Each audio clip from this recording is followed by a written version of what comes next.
think what I will do is I'll get the preliminaries out of the way so that when Jonathan gets here, we're ready to go on the first item. Yeah? Okay. So apologies for absence. So we've had apologies from Marcy Skeet, and thank you, Dennis, for substituting. And is the rest? Yeah. And David Dean. Thank you, Dan. Welcome back to the committee. The declarations of pecuniary interest, is anyone? No? Minutes of the previous meeting, can we agree those as the correct record? Thank you. Just to say how the committee works, the officer will introduce an agenda item. When that's been introduced, we then go to objectors to speak. Each objector has 3 minutes. If there are 2 objectors, then the agent has 6 minutes to respond, and then it will go back to the officer to respond to any questions that need to be answered. And then it's over to councillors then and members of the committee to speak, and after that no more interventions from the public. Can I just say, when you've got your 3 minutes, we've got the traffic light system here, so when it goes to amber it means you've got 1 minute left. So if you can just be aware that you've got 1 minute left and try and wrap it up before it goes red. One of the problems there is then I'm going to have to say, I'm sorry, I'm going to have to stop you. So it's nicer if you can stop yourself, really. How are we doing? Is it on? Oh, well done. So when Jonathan's ready, our first item is Wyvern Centre, 18 Arras Avenue.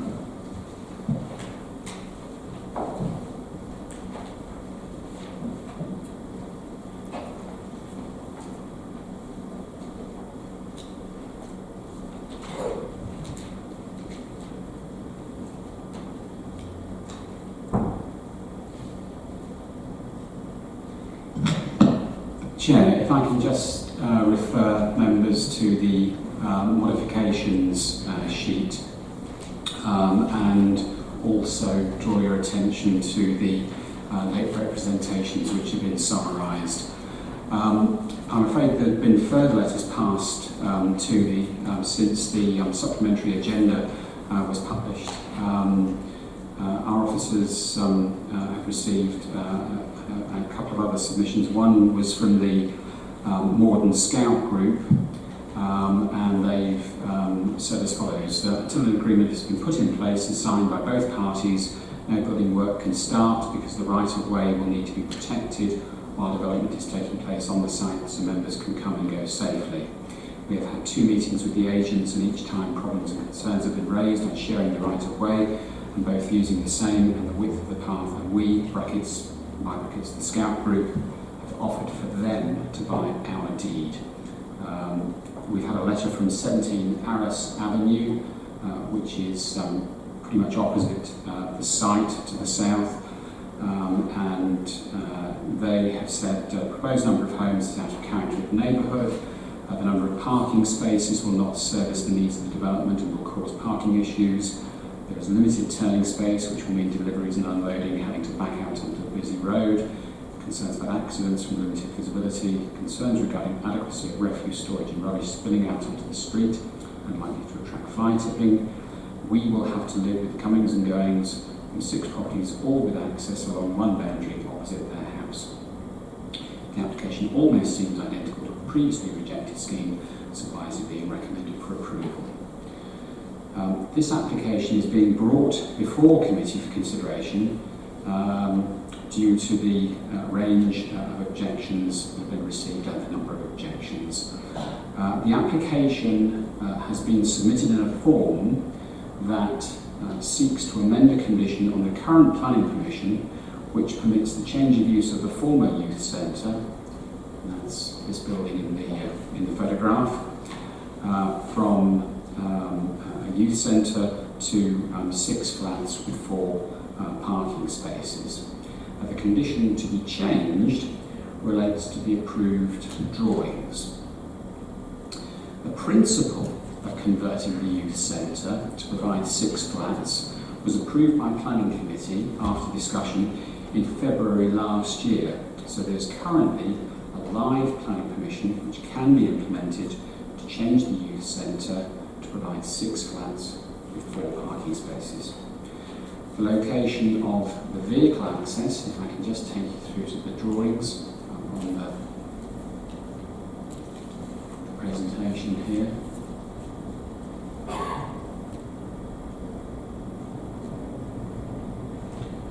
Right, so the location of the vehicle access to the site, where the hand is circling, remains unaltered, as does the number of parking spaces. So the proposed scheme is for 4 parking spaces, and the approved scheme shows 4 parking spaces.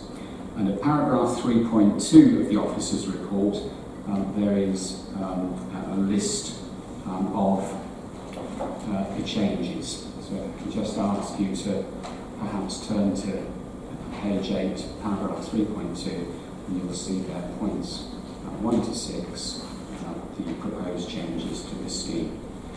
I feel it's proper to explain why the application has been submitted. You'll see from the planning history that the council has refused what's called a non-material amendment application.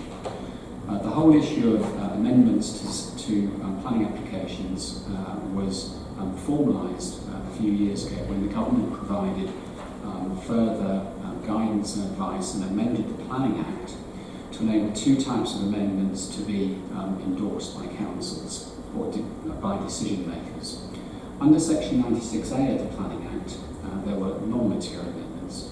These were all but the most minor of changes to schemes, changes that really would amount to no perceptible change in impact to those that might be affected by development. Under section 73 of the Act is a provision which, if the drawings are specified in a condition on a planning permission, an application can be made to change the drawing numbers on that condition, and that relates to instances where the decision makers, in this case planning officers, are of the view that it's only right and proper that those that might be affected by a development have the opportunity to comment on a scheme. So an application under section 73 obliges the council to formally consult with neighbouring properties. So in this instance, officers wish to ensure that the public have the opportunity to formally review the changes, which, had the changes been considered non-material, would not have occurred. You can see from page 9 of the officer's report that the reasons for refusing the non-material amendment were not so much that the scheme was unacceptable, but we felt that the proposals could amount to changes that might impact, and I stress might impact, on neighbouring amenity.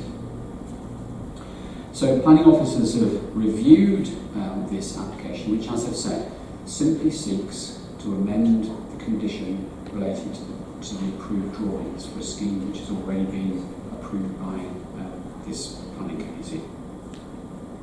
Some of the key concerns which have been raised relate to security. So that's something which the Metropolitan Police have flagged up, and I would advise members that the pathway arrangements are a little altered from the approved scheme, and that as such the amendments can be supported.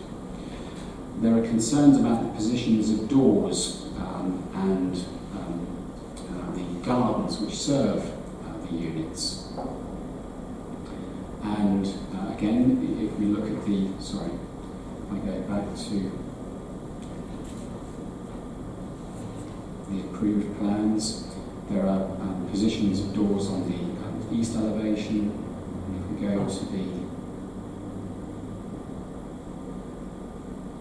east elevation here, you'll see we've got 1, 2, 3, 4, 5 doors. If I go back to the east elevation, the approved scheme, you'll see 1, 2, 3 doors. So as I've said, the officer's report explains what the changes are.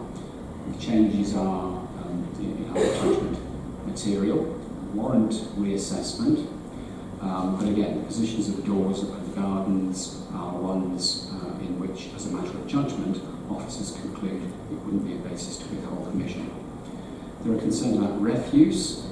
Again, this can still be conditioned, and if members look at page 18 of the officer's report, condition 18, you'll see there that once again officers are required that full details of refuse arrangements be approved. So nothing's been conceded there. The position of the refuse stores has changed. It's still a requirement that the developer provides adequate refuse storage to meet the council's standards. There is a right-of-way which has been brought to the the planning officer's attention on a number of occasions now. I've studied the drawings which show the right-of-way which runs across the site. Again, the latest layout is little changed from that. If I can just show you, that's the approved ground floor layout, and you'll see there's a point which can be, you can get to the back of the Scout building where the cross is moving.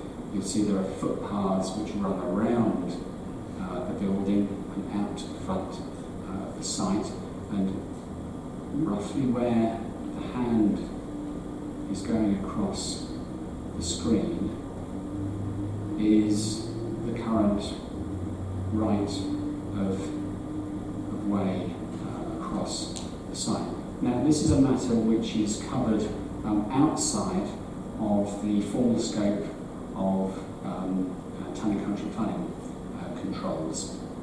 But what I would say is that I don't think planning officers would have put forward a scheme recommending approval if it had been designed in such a way as to extinguish that possibility of accessing the rear of the Scouts site as shown. So members have endorsed this scheme, and if I can take you to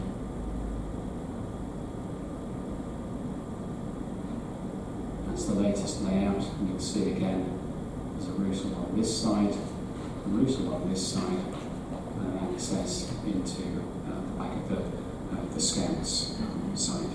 So again, security, that's something that can be dealt with in terms of boundary treatment conditions, and as I said, the resolution of the right of access across the site is not a planning reason to delay determination of this application this evening. Parking is the same as approved, and whilst there have been concerns raised about the change in roofing materials, it's not a listed building, it's not in a conservation area, it's not a heritage building, so we have buildings which are outside conservation areas, not statutorily listed, such as the former Morden Tavern, which is a locally listed building. So it doesn't constitute a building, a heritage asset, and again, officers are of the view that changing the roofing materials in this instance would be acceptable. When reaching a decision on a planning application, it is not a case of comparing and contrasting different permutations of one overall set of proposals and then choosing the one that decision makers favour over another. An applicant is entitled to planning permission unless the decision maker can show that it conflicts with adopted planning policies and there are sound and clear-cut reasons why the proposals would give rise to harm. While officers readily acknowledge that the proposals would alter aspects of the character of the development, no change is considered likely to give rise to harm to neighbour amenity. Concerns raised by neighbours can be addressed by condition. Thus, the recommendation is to amend the condition of the approved plans and to permit the amended scheme. Thank you. Thank you. I've got Alexander Sterrebrook, is that how you say it? And my daughter can first. Your daughter can, Anastasia Long. Well, thank you for that quite leading on one-sided summary. So, good evening, I live at number 20 Arras Avenue. My husband previously lived next door at 22 for over 35 years. So we're not new to the area and we have no plans to move unless we're driven out by the approval of this application. After the council disposed of the site at auction, we were prepared for and expected the site to be developed. We successfully fought off the first two applications, which were also dismissed on appeal. We were supported throughout by the same officer, Mr. Lee Harrington. We all agreed, the officer, the inspector, and over 25 residents, that the proposals were unacceptable. The applicant's third attempt came before this committee in February, and we accepted that the proposal was as good as it was going to get. The layout involved 3 entrance doors on the side of the building, which overall spread the load and potential disturbance evenly between both the adjoining and the opposite properties. This application introduces 6 garden doors, 5 of which will only be 5 metres or 16 feet from our fence. We're of the opinion that this has the potential to introduce noise pollution spilling directly towards our rear garden doors, and the pollution will not just be one way. Noise generated from our house will also affect at least 4 out of the 6 flats through the garden doors. We feel we should impress upon the members that the developer already has an approval in their pocket, so the refusal of this application would not be detrimental to the applicant, but will certainly be detrimental to us as neighbours. The amendments in this application are a step too far, and we disagree with the officer's conclusion that the proposal, and I quote, will not materially harm the amenity of neighbours to the degree that it would warrant a refusal of planning permission. The applicant is not to be trusted and has lied on record, recorded in the minutes of the February PAC meeting, having led the officer to report, and I quote, that they had reached a mutual agreement with the Scout Group. And then their architect stood before this committee and stated, and I quote, the Scout Group had withdrawn their objections. Both of these statements are not true, and nearly a year further on, the right-of-way is still unresolved. As further proof of their devious intentions, they tried to submit the changes, those before you today, as a non-material amendment, which was clearly not the case. We urge you to refuse this application, secure in the knowledge that the applicant can simply revert back to the approval that was granted in February 2018.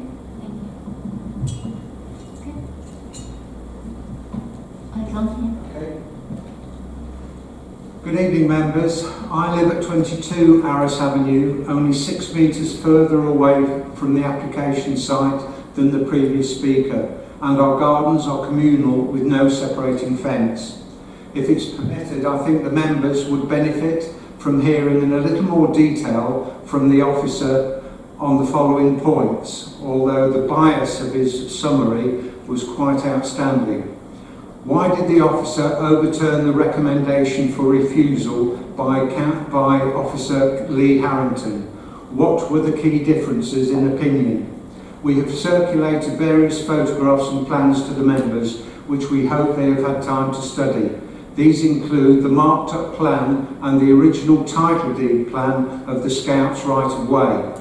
This shows how the proposal cannot be enacted if the Scout Group refused to reach an agreement with the developer. Is our legal opinion correct that case law supports the premise that permission cannot be granted if the application cannot be enacted?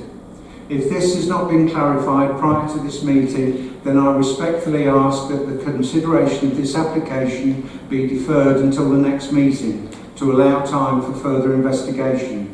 The recommendations in the report submitted by the Designing Out Crime Officer have been totally ignored. Security is a great concern. The DOC officer states 85% of entries occur at the back of the house, and this proposal turns the west side of the site into 6 backs of houses, with paths leading to 2 separate entrances from Arras Avenue. There is also an increased risk of burglary from the use of the Scouts right-of-way, which is still to be resolved. Security gates are notoriously unreliable. The provision of 6 small gardens along the boundary with number 20 Arras Avenue will have a devastating effect on the amenity of both numbers 20 and 22 Arras Avenue. One would normally only expect 2 neighbours living either side of a semi-detached house. I ask the members to unanimously vote to refuse this application. If the members are minded to approve this application, we strongly disagree with the officer that the approval in February should be used as a precedent to cover their previous failings. Every house on the Eden side of Arras Avenue has clay tiles as a roof covering. The replacement roof must be clay tiles instead of synthetic slate. The roof visible from our garden extends to over 200 square metres. The roof is also a predominant feature of the street scene, as is shown in the many photographs. This fact was overlooked by the officer in the previous application, but now is the opportunity to correct this oversight. Thank you. Azim Sheikh, please. Thank you, Chair. Good evening, Chair and committee members and officers. We represent the owners of the site with the architects that worked on the scheme since 2012, since it was bought. Just a very quick summary. Consent was granted last year, as you're aware, following which we went onto site to investigate the best way of building the scheme out in the most practical and efficient manner. And the scheme presented forward does that, and at the same time it also effectively proposes what we believe is the best design solution for the site. We're very fortunate over the last 2 decades to have built a number of award-winning architectural schemes of similar ilk across many boroughs in London, and that's the sort of ethos and principle that we've adhered to here. We think the scheme that's been submitted, in our expert opinion, is a much better scheme than one that was submitted in February. And like the officer kindly noted, it's a very we submitted it as a non-material amendment, effectively for us, the creation of 2 additional doors, because there's so many openings on the fronts and backs either side that really creates too much of an issue. We're here effectively to answer any queries or questions the neighbours have, and anyone else may have. The final thing to add, maybe, if we're talking about noise and nuisance, is that the use that's established is effectively for a community use and formerly a larger youth centre. If we were to go back to that and effectively have a larger community hall on the site or a place of worship, I'm sure the noise and nuisance would be much more than 6 dwellings on the site. Thank you very much. Can I just say, we're not at liberty to allow you to then have an exchange of further questions. Okay, all of those questions should be included in the reports or in submissions. Thank you.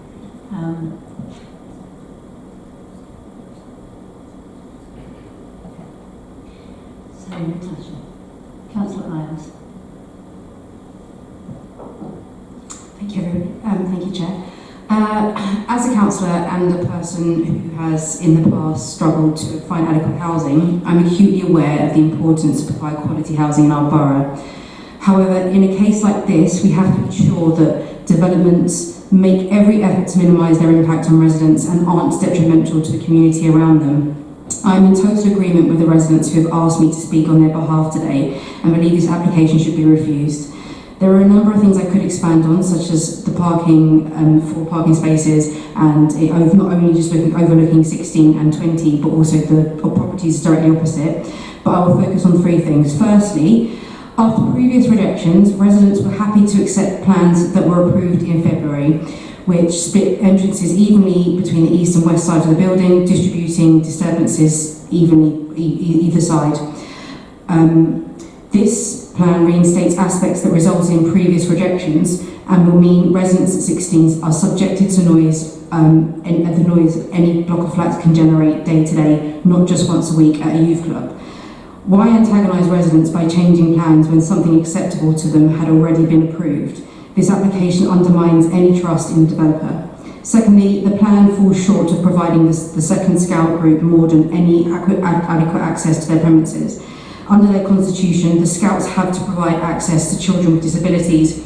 This plan significantly reduces the Scouts' right of way from 2.6 metres to 1 metre. This is simply not enough. Lastly, I note that plans make a provision for 2 euro bins for what I assume to be a communal collection. The council's contractor Veolia deems communal collections for euro bins only appropriate for blocks with 9 or more flats. As this development has 6 flats, this will mean wheelie bins will be provided.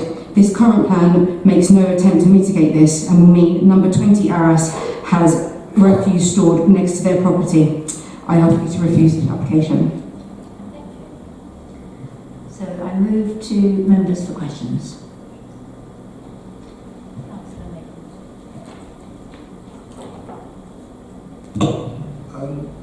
I understand that this application was accepted in February, or an application from the people was accepted in February.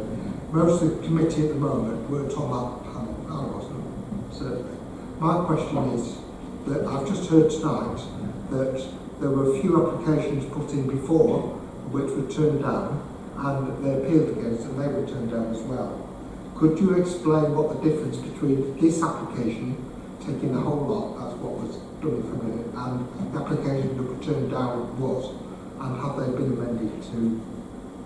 If this whole application went in February, would that have satisfied the planning officer that made the decision to turn it down first?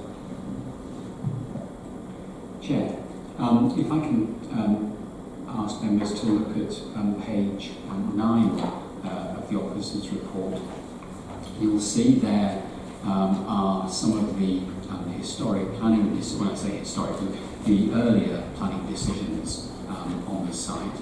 But fundamentally, the key change is that the February 2018 scheme was the conversion of the existing building and its retention, whereas officers took a very robust stance on earlier schemes that proposed the wholesale demolition of the existing building and the erection of an entirely new block of dwellings. I don't have those images which I can share with members this evening, but we basically had a block that ran pretty much the full length of the site and was quite a different set of proposals to that which came back to members in February 2018, in which very encouragingly, I think the developer conceded and actually came up with a proposal to retain the building, but to convert it. Any other questions? Thank you. I'm going to ask a Councillor Dean style question. He's not here. So the question is, if there was a difference of planning viewpoint between the case officer and yourself, is it possible that you clarify what that is now and why there was a difference of opinion? So I'd be interested to know what that difference was. No, sorry, I think it would be completely unprofessional of me to actually start discussing internal discussions between the planning officers. The report before you carries the weight of the Head of Sustainable Communities and the Director of Environmental Regeneration, and I am the spokesperson for the Planning Service at this evening's meeting. Any other questions, please? Yes, Councillor. Can we just come back to this access for the scouts, which is one of the things that most concerns me. So has the access to the scouts changed between the application that was approved in February and this application? Chair, the proposals, as shown on the screen, you can see you can walk along this side of the building, around the substation, through a gate, and then into the back of the site. Or if you could come in that side of the site, and then around and down there. And that's the approved scheme. And the scheme which is now before you this evening, you can do pretty much the same. Now, I want the access on the west side and the east side, so far as I can see, are the same widths as those shown on the earlier drawings. What I have sought to do is to, and again, I think it's important to stress that whilst officers acknowledge that the right-of-way has different dimensions to the paths which are shown either side of the building here, at the moment the 2.6 metre wide right-of-way cuts across the area where these small gardens are being proposed. But as I said, if the proposals had come up with a layout which prevented any access across the site, then I think it would be fair to say it would be rather naive of the planning officers to put forward a report on the scheme where there was no prospect of actually getting access to the back of the Scouts building. Remember, this is an emergency access. If I can just take you to the image at the start of the presentation. This is the site location plan, and we've got, I think it's Connaught Gardens, which is runs at right angles off St Helier Avenue. And if you come into Connaught Gardens, when you get to the head of the cul-de-sac and go onto the shared surface here, there's a tarmacked area here which provides the main access to the Scout hall. So there is that. Let me take you to the photographs.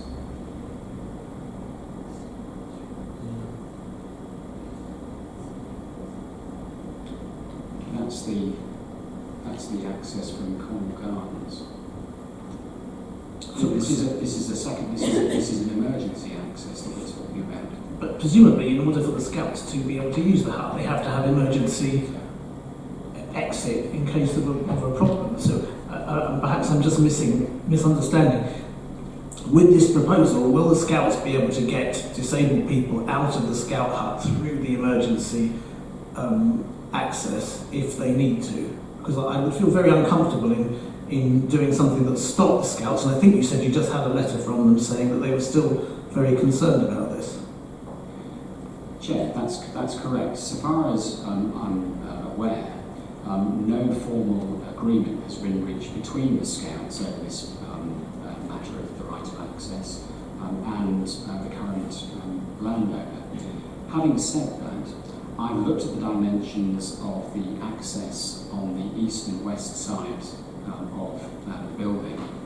I've also checked on details about widths for accesses for wheelchairs, and the information that I've found is that we should be looking at for the actual wheelchair itself just over 0.8 of a metre, for the running surface over which a wheelchair can move, we should be looking at just over 0.9 of a metre.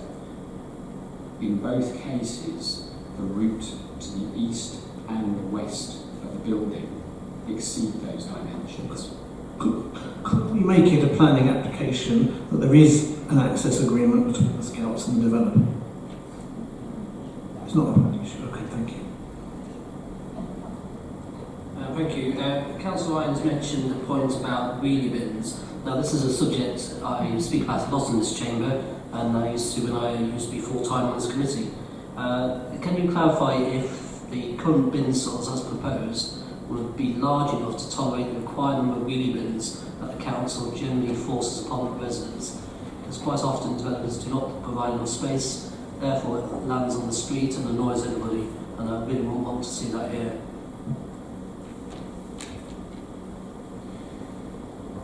Chair, in this particular instance, the proposals show stores located on one side of the site. But what I would wish to reassure members is that officers have attached a condition asking for details of refuse storage to be submitted to and approved by the council before the development is occupied. So there might still be some fine-tuning to the capacity of these stores in order to meet the council's new requirements. But please be assured, a condition is attached requiring those details to be sorted out before the development can be occupied. Thank you. Another thing I used to always like to bang on about in this committee was design, and one of the objectors mentioned the roof tiles is of different design, colour and feel to the neighbours. Do you happen to have a picture of what that looks like, or how they will differ to the neighbours? Because we don't want an eyesore to be created if we can help it. Chair, this is one of the photographs that we have of frontage to the site. You'll see actually between that photograph being taken, and if you look at the building in the foreground, if you look at the house on the right hand side of the photograph, you'll see that they've carried out some modernisation to their property, and where we previously had a rich red tile over the canopy here, we've now got grey tiles which have been put in there, and we've got a property that's been, well, I would imagine that the owners think they've done a good job modernising the property. This isn't an area over which we have that kind of detailed control over materials to buildings. There are the tiles which are on the building at the moment. They've got quite a nice profile to them, but the building is unique within the street scene. It has some interesting geometry. It stands out, but it would be flying in the face of guidance set out in the National Planning Policy Framework if, as I've said, given that it's not a heritage asset, not in a conservation area, not a locally listed building or a listed building, that we should seek to be so prescriptive over the use of materials. I mean, if the applicant had come forward with proposals to put perhaps a standing seam metal roof on this, I think we might, as planners, just try and nudge the applicant in the direction of saying, look, this really does look quite sort of industrial in terms of its feel. But throughout the borough, tiles and slates are the most commonly used form of domestic roofing. And I think in this instance, I honestly I couldn't put forward a strong case to say it would be not simply out of character but harmful. That's the test here. Chair, can I raise a point of order? Sorry. Hold on again. Okay, one final question. A couple of objections talked about noise and noise nuisance, and quite often this can be mitigated by the fence height or some form of separation barrier, planting, whatever it may be. Can you just highlight to us what sort of vegetation or fencing is provided and how tall, and will that be, in your opinion, sufficient? Chair, planning officers readily acknowledge the observations made by objectors to the proposals with regards to the need for good quality screening to the site. And again, at this stage, a decision hasn't been reached in terms of the exact type of fencing that should be put up. But certainly, I think that's the kind of thing which we could quite readily open up discussions with the applicant who's been listening to the debate. And if the objective is to secure fencing in excess of 2 metres along the boundary, I think the suggestion has been 2.4 metres, then I would like to think we could work with the applicant to secure that.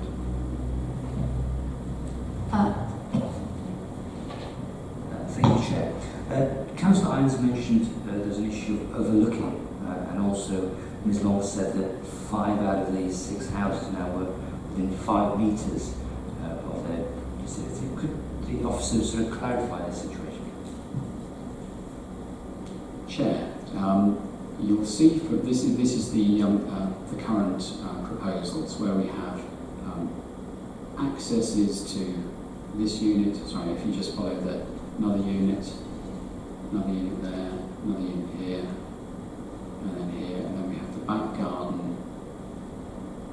Doors there, and there, and here. So yes, we are looking at probably 6 metres. No, 5 metres. From the boundary, but this is where the building is located. And if I go down to the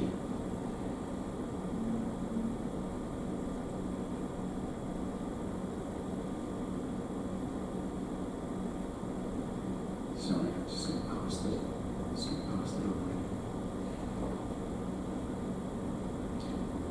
So if we look at this plan, an entrance here, entrance here, entrance here, and the building, like I said, the proposal is to change the use of the building, not to move the building any closer to the boundary. So, I grant you, there are different points of access, but you've now got entrances where you might reasonably expect deliveries to take place, whereas the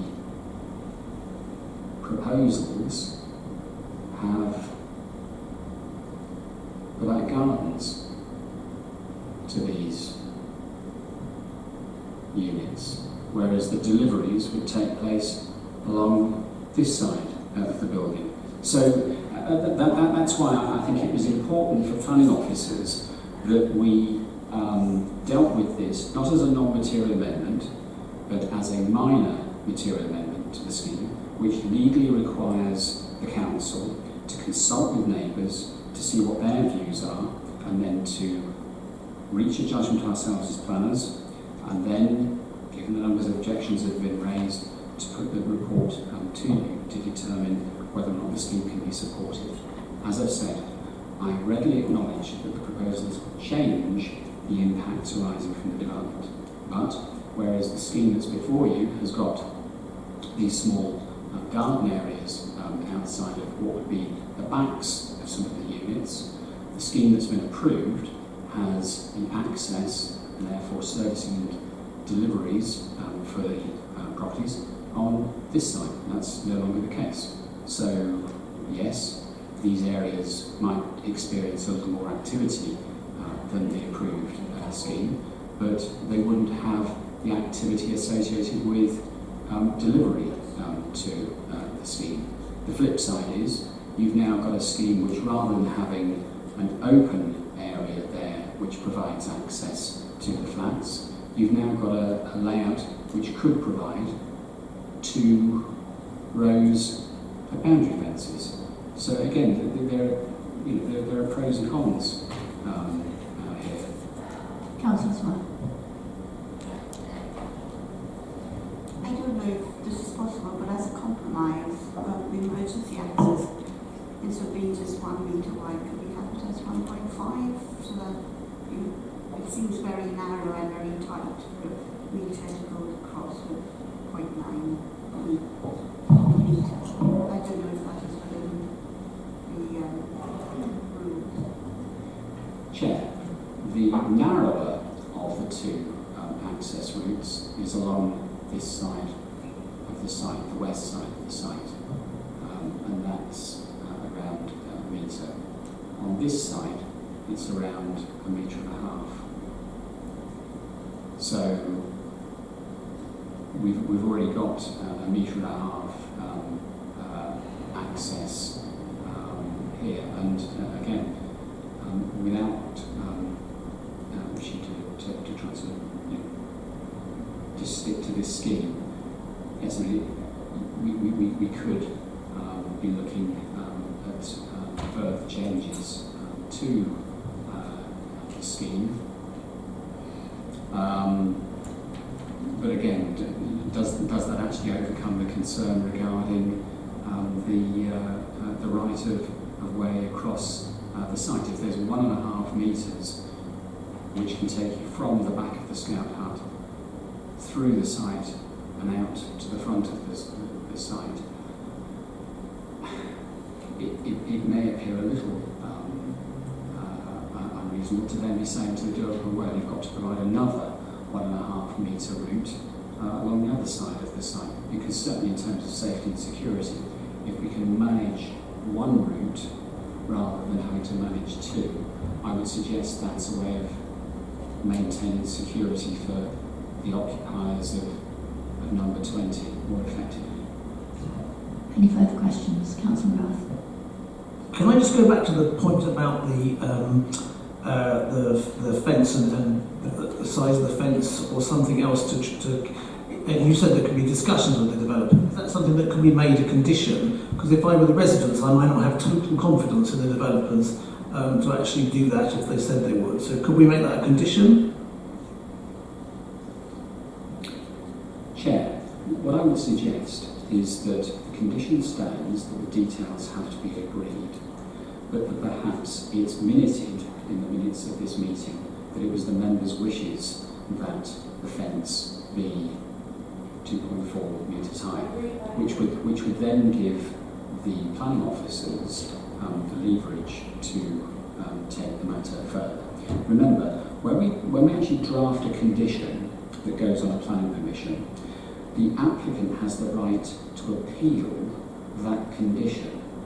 So if we were that prescriptive and said it must be 2.4 metres high, or we're not satisfied with the proposals, and the applicant then challenged that decision and the inspector found that it was perhaps excessive, we could find ourselves in a worse position than we are now. At the moment we've got an open-ended condition, and if the view of the members was to instruct officers to seek that, we could then pursue that. Comments, please. Councillor.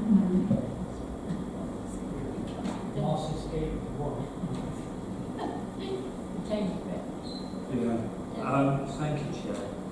I remember using this facility when it was a youth centre back in the day, and I visited it again recently, and I know it's not a listed building or in a conservation or anything like that, but I find it hard to believe the external features of what would be this development. If you could have tried harder to offend your neighbours than this, because I think this is everything that's wrong with design. It's too busy, there's too much doors, and looking back to the 50s, this looks more like a utility building for the local council in its presentation. Now I'm desperately trying to think of a planning reason to turn this down, but I'm struggling at the moment. But I think everything possible with this building, including the tightness of the parking on the front, the tightness of the utility space in front, which could have been left smaller to accommodate when people are talking about paths and extra size, without making a material difference to the front of these utility. And the utility space for residents at the back, they're even going to annoy each other getting to them. And I think the design inside, although it's nothing to do with this really, is appalling as well. What can I say? Councillor Southgate. Well, yes, as we're opening it up a bit, Chair, the fundamental problem here is to have a short terrace of developments that you put at right angles to the prevailing street pattern of semi-detached houses. So I think the unneighbourly aspect is the conjunction of gardens here. I mean, normally gardens run in parallel, don't they? Here they're abutted at right angles. I think there is an unenabling, intrusive aspect to that. Given the extent permission, I'm not sure that takes very far, but it does bother me. And I do wonder whether the reorientation of the additional doors really, exacerbates that. It was not something we had in the previous permission, and here it is being opened out rather with additional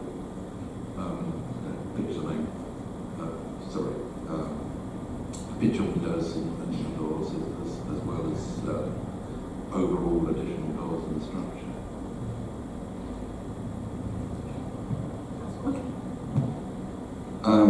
Thank you. I think we need to congratulate local residents and planning officers for, in the past, resisting a scheme to knock the whole building down and build a great massive block, which wouldn't have been in keeping. And we now have a proposal which apparently, when passed in February, was agreeable to local residents and the developers. And we now have in front of us changes to that original proposal. And I think that's unfortunate, because it seemed that everyone was in agreement back in February, but we don't have the power now as this committee to rescind the decision made in February. That planning permission has been given. The only thing we can consider tonight are the amendments and the changes from that planning permission that's already been given to one that to what we're being suggested, the amendments that come tonight. And to go through those 6 points, I won't spend much time on any of them. The bin stores one is covered in page 18, condition number 16, and I'm happy with that condition on the bin stores. The access, well, the next 2 points are both on the access of the front and back gardens. I mean, even if fully occupied and all the bedrooms are full, there may be 19, 18 odd people living on this site. With the best will in the world, if all of them leave to go to school or work in the morning all at the same time, the amount of noise nuisance from 19 people coming and going once or twice a day, I just don't, I live in a small street with lots of front doors all around me. There isn't a huge noise nuisance from people coming and going. I can't see a genuine planning reason to turn it down for that. On the amenity spaces, abutting amenity spaces, basically the gardens abutting gardens of other properties. Well, nearly everybody's back garden borders the back garden of another property. That's what back gardens do. That's what back gardens do. And it's 6 properties with possibly 18 people living across all of them. If I could describe my downstairs back garden, it's directly abuts 6 other flats' back gardens, of which all the flats could have 3 or 4 people living in. So yes, it's a very tight space, and that's, I'm afraid, what London housing is often like. So, but anyway, and I don't have a problem with part 6 because it's reducing the number of bed spaces from 21 down to 19. I cannot find, however much there is local concern, I cannot find a good reason or a good planning reason, certainly a good planning reason to turn this down. And we can sit and keep saying, oh, but the recommendations for the width of the access, which isn't even a planning consideration in this, says it needs to be nearly a metre and at least one side is 1.5 metres. That's enough. We can't stipulate and we can't turn it down on those grounds. We simply do not, as much as we might want to say how much we sympathise with local residents, we don't have a planning reason to turn this down. If we did, I'd probably be jumping at it and trying to find one. I just can't see one. Any other comments? Does anyone want to move a recommendation? Councillor Southgate? I will see whether anyone wants to second this, that the conjunction of the rear amenity spaces at right angles to adjoining properties, gardens, constitutes an unneighbourly and intrusive form of development. Yes.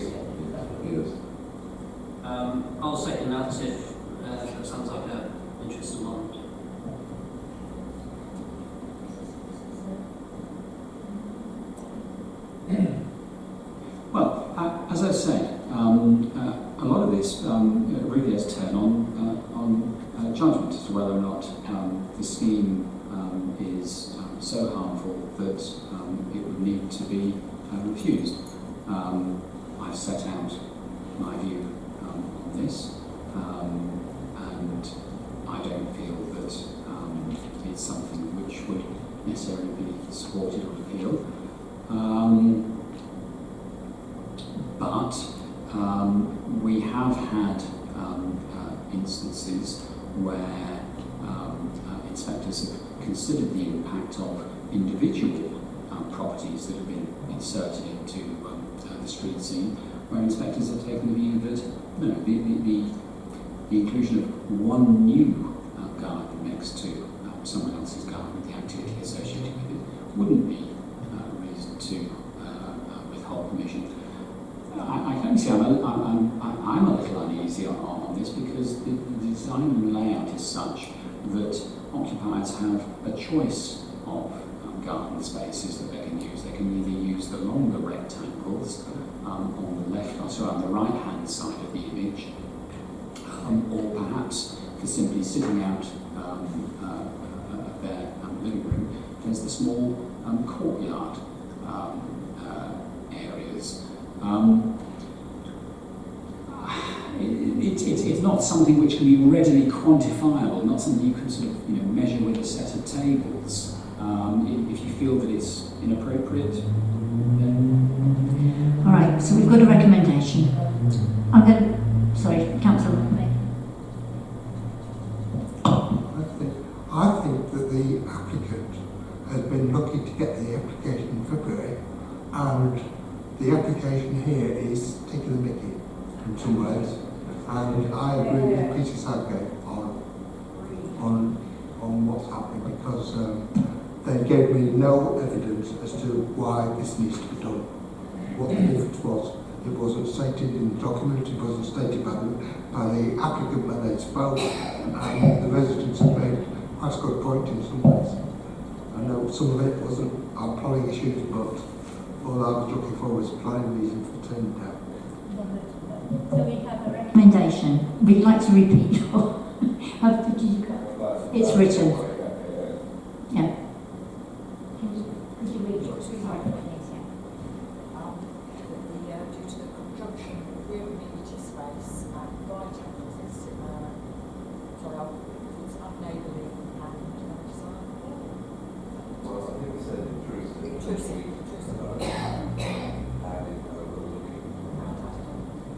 Can I just add that we all go for constants? This is absolutely false. In the last 20 years, I've Sorry, seen I'm sorry. You have had an opportunity to speak. You have had an opportunity to speak over it. So remember, it's what you do afterwards is entirely up to you. So I'm going to move the recommendation to the vote. Can I see those in favour, please?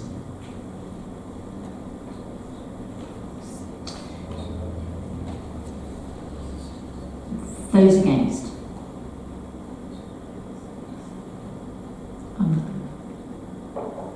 The recommendation is approved, and the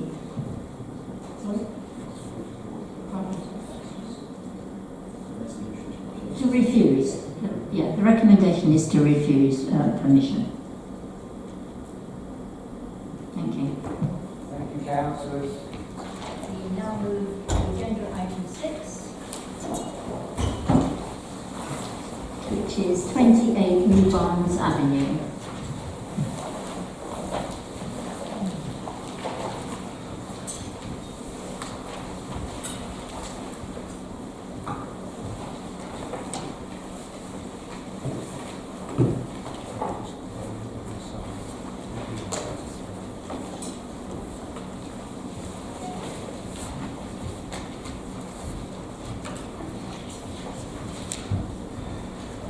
Chair and members, if I can first of all refer you to the modifications sheet. You'll see there have been some late representations and I believe a letter with attachments showing photographs of the rear roof extension and the alterations to the chimney has been circulated to members. So I wonder if members could just confirm that. Okay. This application is brought to committee at the request of Councillor Welton. And members will note from the introduction to the officer's report that the development has been the subject of investigations by council officers following receipt of complaints and seeks permission retrospectively as the works have already been carried out. The development comprises a rear roof extension and an enlarged chimney stack. The rear roof extension is not permitted development, being between 4 and 6 centimetres closer to the eaves than is permitted. The chimney stack does not breach the permitted development criteria. The height of a chimney, flue, soil and vent pipe can be increased, provided that it doesn't exceed the highest part of the roof by 1 metre or more, and that criteria is met in this instance.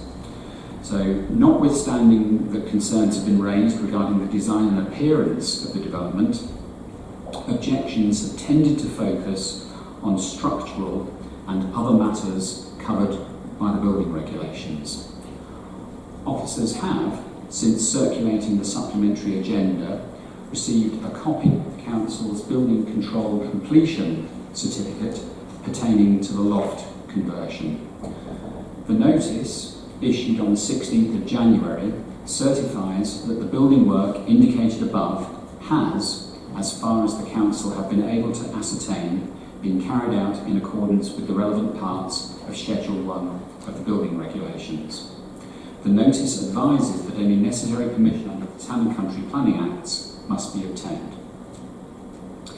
The officer's report considers the visual impact of the proposals and identifies the extent by which the development as implemented differs from what could be erected as permitted development, concluding that it would be unreasonable to refuse planning permission and to pursue enforcement action.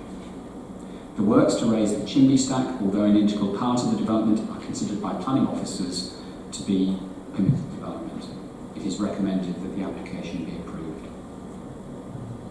We have no speakers for this item, so questions please. Councillor Hodges. Thank you.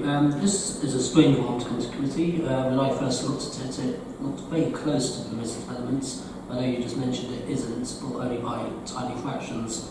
So my main question is, does anybody particularly know the reason why it was actually brought here, rather than, because it just says here it's been brought, but for what reason? Because I don't see the obvious reason why it's even here.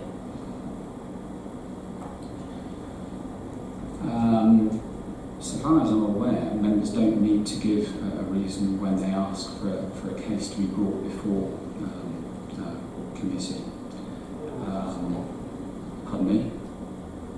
Every time I tried to not have a reason, or my colleagues were always told we have to have a good reason, otherwise it's not entertained. So that's why I was curious what the reason was.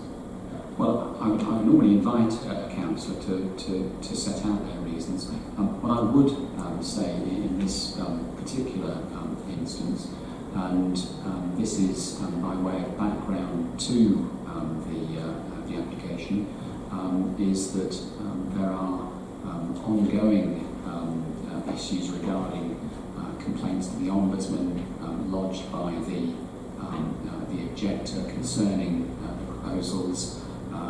There are allegations that have been raised regarding the competency of the council's building control inspectors. The complainant has made numerous complaints against the council in relation holistically to these building works, and to that end I see no harm in that sense of bringing the matter before members, so that any decision that's reached is very much the corporate view of Merton Council, so both officers and elected members. Councillor please. Yes. Looking at this proposed extension. Looking at this as I do, allowing a roof extension to build right up to the building line, because normally, as far as I've always been involved, if you build up to the chimney stack, that's a normal way to do this. Or even in Common Side East, they've got ones that wrap around half the stack.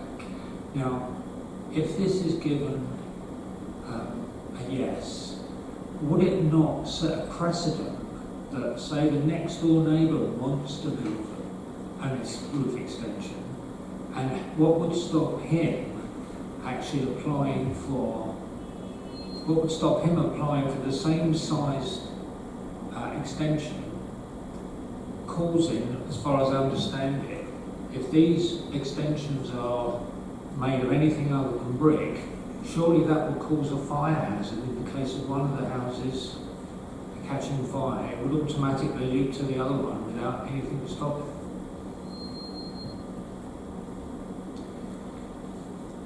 Chair, I think it's very important here to make the distinction between controls under the Town and Country Planning Act and regulations under the building regulations. So I think the starting point should be not to perhaps raise a concern that might legitimately have an impact on the welfare of a neighbouring occupier, but it's a matter which is covered under a separate piece of legislation. And when you look at sort of guidance on making planning decisions, it's quite clear from the government that what you shouldn't do is take a decision which draws in a different piece of legislation.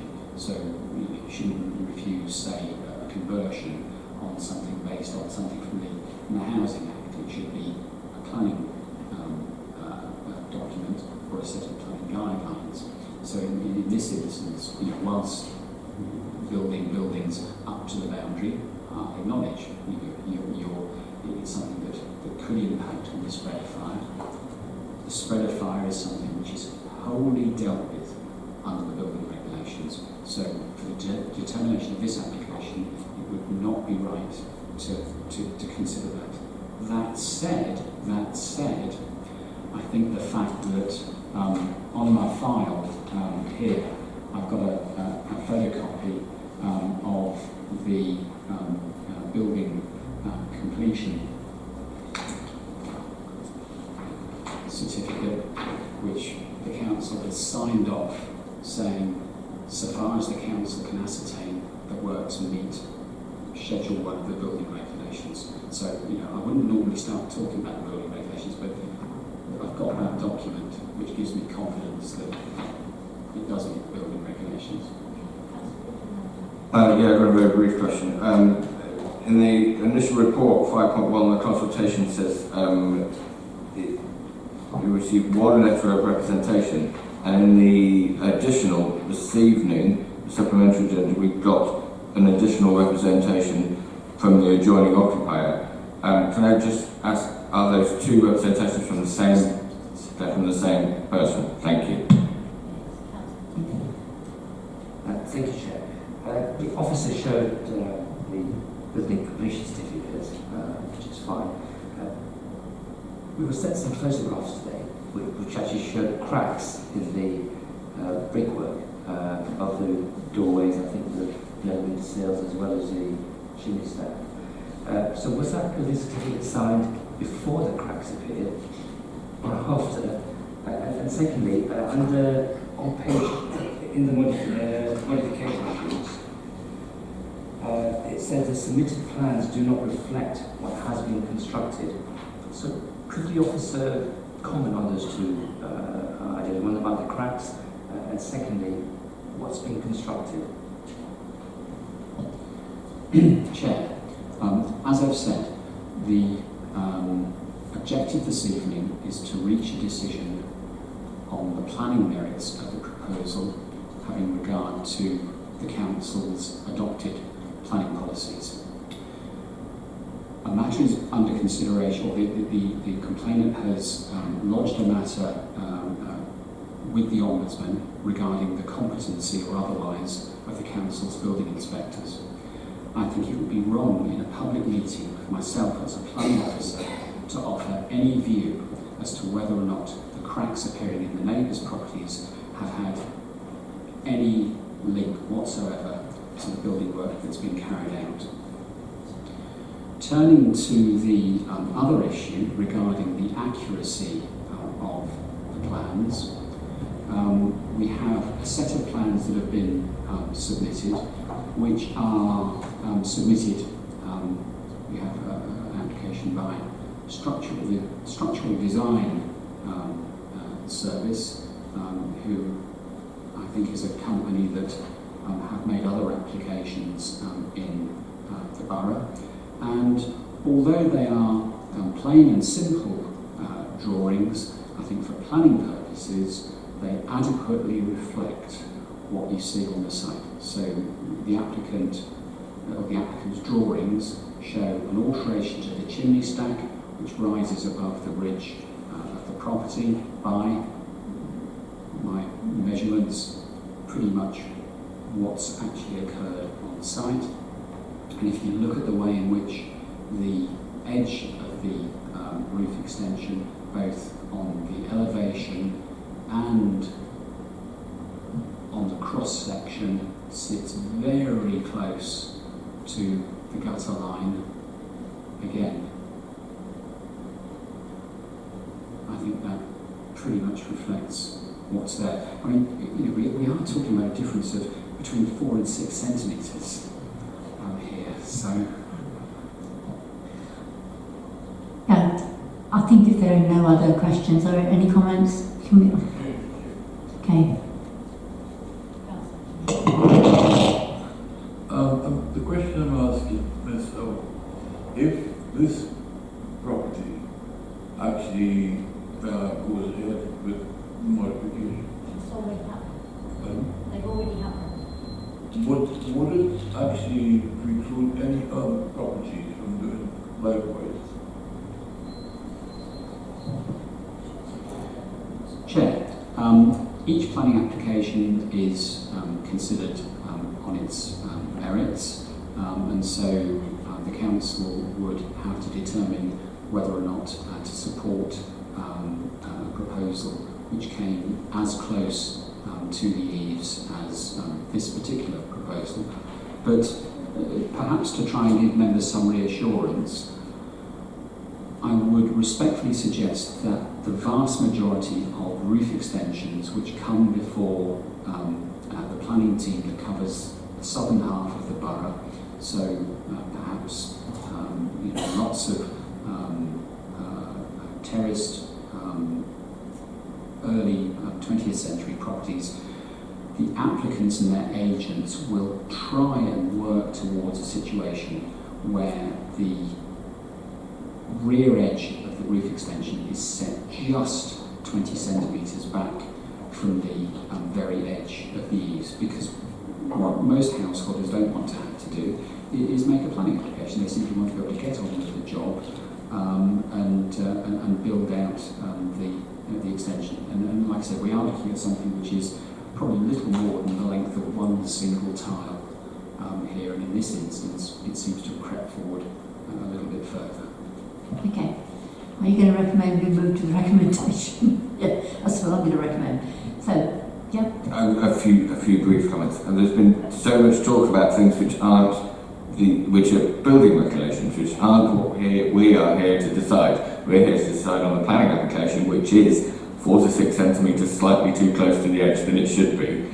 And the reason it's come before this committee is because one resident seems to have an issue with this and is having an ongoing sort of battle with officers. I think it is our job to back up our officers in this case and say, you've done a good job here. There is no reason other than to back up our officers that this really should have come up in front of the committee. We're doing it to confirm that we believe our officers have done the right thing in adjudicating this, which would have gone through on delegated approval had it not come here. So obviously proposing that we just approve the recommendation. I'm going to move to the vote. So those in favour of the recommendation, please show. That's unanimous. Thank you very much. We now move to the item for planning appeals, which is to note. I like the split decision on 141 Peats Road. What would the split decision be? Chair, you'll see that the proposals were to fell 2 different trees. Right. So the inspectors One or not the other. Okay. And then to move to enforcement report. Any questions on the enforcement report? No? Thank you very much, and I'll close the meeting. Thank you for your attendance.